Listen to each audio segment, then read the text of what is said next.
ಉತ್ತರ ಪ್ರದೇಶದ ಪ್ರಯಾಗ್ರಾಜ್ನಲ್ಲಿ ಕುಂಭಮೇಳದ ಸಡಗರ ಸಂಭ್ರಮ ಜೋರಾಗಿದೆ. ಕೋಟ್ಯಾಂತರ ಭಕ್ತರು ಸಂಗಮದಲ್ಲಿ ಮಿಂದೇಳ್ತಾ ಇದ್ದಾರೆ.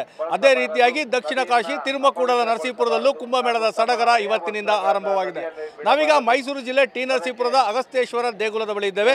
ನೀವು ನೋಡ್ತಾ ಇರಬಹುದು, ಕಾವೇರಿ, ಕಪಿಲೆ ಮತ್ತೆ ಗುಪ್ತಗಾಮಿನಿಯಾಗಿ ಇರುವಂತಹ ಸ್ಫಟಿಕ ಸರೋವರದ ಸಂಗಮ ಸ್ಥಳ ಇದಾಗಿದೆ. ಹೀಗಾಗಿ ಪ್ರತಿ 3 ವರ್ಷಕ್ಕೊಮ್ಮೆ ಇಲ್ಲಿ ಕುಂಭಮೇಳವನ್ನು ಆಯೋಜಿಸಲಾಗ್ತದೆ. 1989ರಿಂದಲೂ ಸಹ ಈ ಒಂದು ಕುಂಭಮೇಳವನ್ನು ಇಲ್ಲಿ ನಡೆಸಿಕೊಂಡು ಬರಲಾಗ್ತಾ ಇದೆ. ಕಳೆದ ಬಾರಿ ಏನು ಕೊರೋನಾದ ಹಿನ್ನೆಲೆಯಲ್ಲಿ ಈ ಒಂದು ಕುಂಭಮೇಳಕ್ಕೆ ಬ್ರೇಕ್ ಬಿದ್ದಿತ್ತು. ಹೀಗಾಗಿ 6 ವರ್ಷಗಳ ನಂತರ ತಿರುಮಕೂಡಲ ನರಸೀಪುರದಲ್ಲಿ ಕುಂಭಮೇಳದ ಸಡಗರ ಸಂಭ್ರಮ ಮನೆ ಮಾಡಿದೆ. ಇಂದಿನಿಂದ 3 ದಿನಗಳ ಕಾಲ ಇಲ್ಲಿ ಕುಂಭಮೇಳ ಮತ್ತು ಪವಿತ್ರ ಸ್ನಾನದ ವ್ಯವಸ್ಥೆಯನ್ನು ಮಾಡಲಾಗಿದೆ. ಈ ಪವಿತ್ರ ಸ್ನಾನ ಮಾಡಲಿಕ್ಕೆ ಈಗಾಗಲೇ ಸಾಕಷ್ಟು ಸಂಖ್ಯೆಯಲ್ಲಿ ಭಕ್ತರು ಈ ಒಂದು ಸಂಗಮ ಜಾಗಕ್ಕೆ ಬಂದಿದ್ದಾರೆ. ತ್ರಿವೇಣಿ ಸಂಗಮ ಆಗುವಂಥ ಈ ಒಂದು ಪವಿತ್ರ ಸ್ಥಳದಲ್ಲಿ ಸ್ನಾನವನ್ನು ಮಾಡಿದರೆ ಖಂಡಿತವೂ ಎಲ್ಲವೂ ಒಳಿತಾಗ್ತದೆ ಅನ್ನೋ ಒಂದು ನಂಬಿಕೆಯಿಂದಾಗಿ ಈ 3 ದಿನಗಳು ಸಹ ಇಲ್ಲಿ ಕುಂಭಮೇಳದಲ್ಲಿ ಸಹಸ್ರಾರು ಸಂಖ್ಯೆಯಲ್ಲಿ ಭಕ್ತರು ಭಾಗವಹಿಸ್ತಾರೆ. ಹೀಗಾಗಿ ಜಿಲ್ಲಾಡಳಿತ ಎಲ್ಲ ಅಗತ್ಯ ಮುಂಜಾಗ್ರತಾ ಕ್ರಮಗಳನ್ನು ಕೈಗೊಳ್ಳಲಾಗಿದೆ. ಮೊದಲ ದಿನ ಇವತ್ತು ಏನು ಈಗಾಗಲೇ ಸಾಕಷ್ಟು ಸಂಖ್ಯೆಯಲ್ಲಿ ಭಕ್ತರು ಇಲ್ಲಿ ಬಂದು ಅಂದರೆ ಈ ಒಂದು ತ್ರಿವೇಣಿ ಸಂಗಮ ಏನಿದೆ, ಕಾವೇರಿ, ಕಪಿಲೆ ಮತ್ತು ಸ್ಫಟಿಕ ಸರೋವರ ಇಲ್ಲಿ ಪುಣ್ಯ ಸ್ನಾನ ಮಾಡುವಂತಹ ಕೆಲಸವನ್ನು ಮಾಡ್ತಾ ಇದ್ದಾರೆ. ಮತ್ತು ಜಿಲ್ಲಾಡಳಿತದವರು ಸಹ ಆ ಸಂಗಮ ಸ್ಥಳದಲ್ಲಿ ಅಂದರೆ ನೀವು ನೋಡ್ತಾ ಇರ್ಬೋದು, ಈ ಒಂದು ಮಧ್ಯಭಾಗದಲ್ಲಿ ಅಂದರೆ ಒಂದು ಕಡೆಯಿಂದ ಕಾವೇರಿ ನದಿ ಬರ್ತದೆ, ಮತ್ತೊಂದು ಕಡೆಯಿಂದ ಕಪಿಲೆ ನದಿ ಬರ್ತದೆ, ಮತ್ತು ಇಲ್ಲೇ ಇರುವಂತಹ ಸ್ಫಟಿಕ ಸರೋವರದ ಜೊತೆ ಸಂಗಮ ಆಗ್ತದೆ.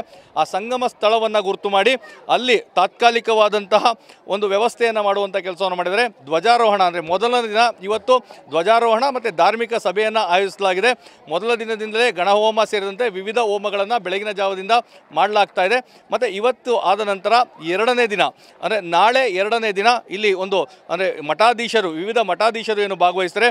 ಒಂದು ಕಡೆ ಆದಿಚುಂಚನಗಿರಿ ಮಹಾಸಂಸ್ಥಾನದ ನಿರ್ಮಲಾನಂದನಾಥ ಸ್ವಾಮೀಜಿಯವರು, ಮತ್ತೊಂದು ಕಡೆ ಸುತ್ತೂರು ಮಠದ ಶಿವರಾತ್ರಿ ದೇಶಿಕೇಂದ್ರ ಸ್ವಾಮೀಜಿಯವರು ಸೇರಿದಂತೆ ವಿವಿಧ ಮಠಾಧೀಶರು ಏನು ಬರ್ತಾರೆ.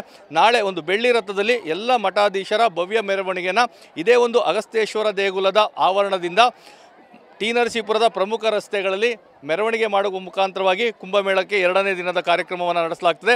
ಅದಾದ ನಂತರ ರಾತ್ರಿ ಅಂದರೆ ವಾರಣಾಸಿಯಲ್ಲಿ ಗಂಗಾರತಿಯನ್ನು ಮಾಡಲಾಗ್ತದೆ. ಆ ಗಂಗಾರತಿಯ ಮಾದರಿಯಲ್ಲೇ ಇಲ್ಲಿ ಅಂದರೆ ಈ ಒಂದು ಸ್ಥಳದಲ್ಲಿ ತಿರುಮಕೂಡಲ ನರಸೀಪುರದಲ್ಲಿ ಸಂಗಮ ಆರತಿ ಅಂತೇಳಿ ಒಂದು ಆರತಿ ಕಾರ್ಯಕ್ರಮವನ್ನು ಸಹ ಆಯೋಜಿಸಲಾಗಿದೆ.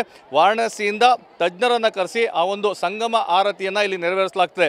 2ನೇ ದಿನ ಸಂಗಮ ಆರತಿಗೆ ಎಲ್ಲ ಸಿದ್ಧತೆಗಳನ್ನ ಮಾಡಿಕೊಳ್ಳಲಾಗ್ತದೆ. ಅದೇ ರೀತಿಯಾಗಿ 3ನೇ ದಿನ ಅಂದರೆ ಪ್ರಮುಖವಾದಂತಹ ಕುಂಭಮೇಳದ ಒಂದು ದಿನ ಅಂತಲೇ ಹೇಳ್ಬೋದು.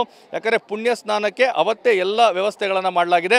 ಪವಿತ್ರವಾದಂಥ 7 ನದಿಗಳ ನೀರನ್ನು ತಂದು ಈ ಒಂದು ಸಂಗಮದಲ್ಲಿ ಅದರ ಜೊತೆಗೆ ಅಂದರೆ ಇಲ್ಲಿರುವಂಥ ಕಪಿಲೆ, ಕಾವೇರಿ ಮತ್ತು ಸ್ಫಟಿಕ ಸರೋವರ ಜೊತೆಗೆ 7 ಪುಣ್ಯ ನದಿಗಳ ಆ ಒಂದು ನೀರನ್ನು ತಂದು ಇಲ್ಲಿ ಹಾಕಿದ ನಂತರ ಇಲ್ಲಿ ಪುಣ್ಯ ಸ್ನಾನಕ್ಕೆ ವ್ಯವಸ್ಥೆಯನ್ನು ಮಾಡಲಾಗಿದೆ. ಹೀಗಾಗಿ 3ನೇ ದಿನ ಬೆಳಗ್ಗೆ ಆ ಪುಣ್ಯ ಸ್ನಾನಕ್ಕೆ ವ್ಯವಸ್ಥೆಯನ್ನು ಮಾಡಲಾಗಿದೆ. ಹೀಗಾಗಿ ಎಲ್ಲ ವ್ಯವಸ್ಥೆಗಳನ್ನ ಜಿಲ್ಲಾಡಳಿತ ಮಾಡ್ಕೊಂಡಿದೆ. ನೀವು ನೋಡ್ತಾ ಇರ್ಬೋದು, ಈ ಬಾರಿ ನೀರಿನ ಅರಿವು ಹೆಚ್ಚಾಗಿರೋದ್ರಿಂದಾಗಿ ಹೆಚ್ಚು ದೂರ ಹೋಗ್ಲಿಕ್ಕೆ ಆಗೋದಿಲ್ಲ ಅಂತೇಳಿ ಒಂದು ಬ್ಯಾರಿಕೇಡನ್ನು ವ್ಯವಸ್ಥೆ ಮಾಡಿದರೆ ಈ ಬ್ಯಾರಿಕೇಡ್ನ ಒಳಭಾಗದಲ್ಲಿ ಪುಣ್ಯ ಸ್ನಾನಕ್ಕೆ ಬೇಕಾಗುವಂಥ ಎಲ್ಲ ವ್ಯವಸ್ಥೆಯನ್ನು ಮಾಡಲಾಗಿದೆ. ಒಟ್ಟು 3 ದೇಗುಲಗಳು ಏನು ಈ ಒಂದು ಸ್ಥಳದಲ್ಲಿದೆ. ಆ 3 ದೇಗುಲದ ಬಳಿ ಈ ರೀತಿ ಬ್ಯಾರಿಕೇಡ್ಗಳನ್ನು ಮಾಡಿ ಸ್ನಾನಕ್ಕೆ ವ್ಯವಸ್ಥೆಯನ್ನು ಮಾಡಲಾಗಿದೆ. ಮತ್ತು ಮುಂಜಾಗ್ರತಾ ಕ್ರಮವಾಗಿ ಏನೆಲ್ಲ ವ್ಯವಸ್ಥೆಗಳು ಬೇಕು, ಏನು ಈಜು ತಜ್ಞರಿರ್ಬೋದು ಅಥವಾ ಬೋಟುಗಳ ವ್ಯವಸ್ಥೆ ಇರ್ಬೋದು, ಇವೆಲ್ಲವನ್ನು ಸಹ ಸ್ಥಳದಲ್ಲಿ ಮಾಡ್ಕೊಂಡಿದ್ದಾರೆ. 10ಕ್ಕೂ ಹೆಚ್ಚು ಬೋಟುಗಳು ಇಲ್ಲಿ ಸಿದ್ಧವಾಗಿ ನಿಂತಿದ್ದಾವೆ. ಯಾವುದೇ ರೀತಿಯಾದಂಥ ಅವಘಡಗಳನ್ನು ಸಂಭವಿಸಿದರೆ ತಕ್ಷಣವೇ ಎಚ್ಚೆತ್ತುಕೊಂಡು ಅಲ್ಲಿ ರಕ್ಷಣಾ ಕಾರ್ಯಕ್ಕೆ ತೊಡಗಲಿಕ್ಕೆ ಬೇಕಾದಂಥ ಎಲ್ಲ ಅಗತ್ಯ ಸಿಬ್ಬಂದಿಗಳನ್ನು ಇಲ್ಲಿ ನಿಯೋಜಿಸಲಾಗಿದೆ. ಮತ್ತು ಈ ಭಾಗದಲ್ಲಿ ನೋಡ್ತಾ ಇರ್ಬೋದು, ಏನು ಸ್ನಾನವನ್ನು ಮಾಡಿ ಬರುವಂತಹ ಭಕ್ತರಿಗೆ ಬಟ್ಟೆಯನ್ನು ಬದಲಾಯಿಸಬೇಕಾದಂತಹ ತಾತ್ಕಾಲಿಕವಾದಂತಹ ಕೊಠಡಿ ವ್ಯವಸ್ಥೆಯನ್ನು ಸಹ ಮಾಡಿದ್ದಾರೆ. ಅದರ ಜೊತೆಗೆ ಏನು ಲಕ್ಷಾಂತರ ಸಂಖ್ಯೆಯಲ್ಲಿ ಭಕ್ತರು ಆಗಮಿಸ್ತಾರೆ. ಹೀಗಾಗಿ ಪೊಲೀಸ್ ಬಿಗಿ ಭದ್ರತೆಗೂ ಸಹ ಹೆಚ್ಚಿನ ಒಂದು ಒತ್ತನ್ನು ನೀಡಲಾಗಿದೆ.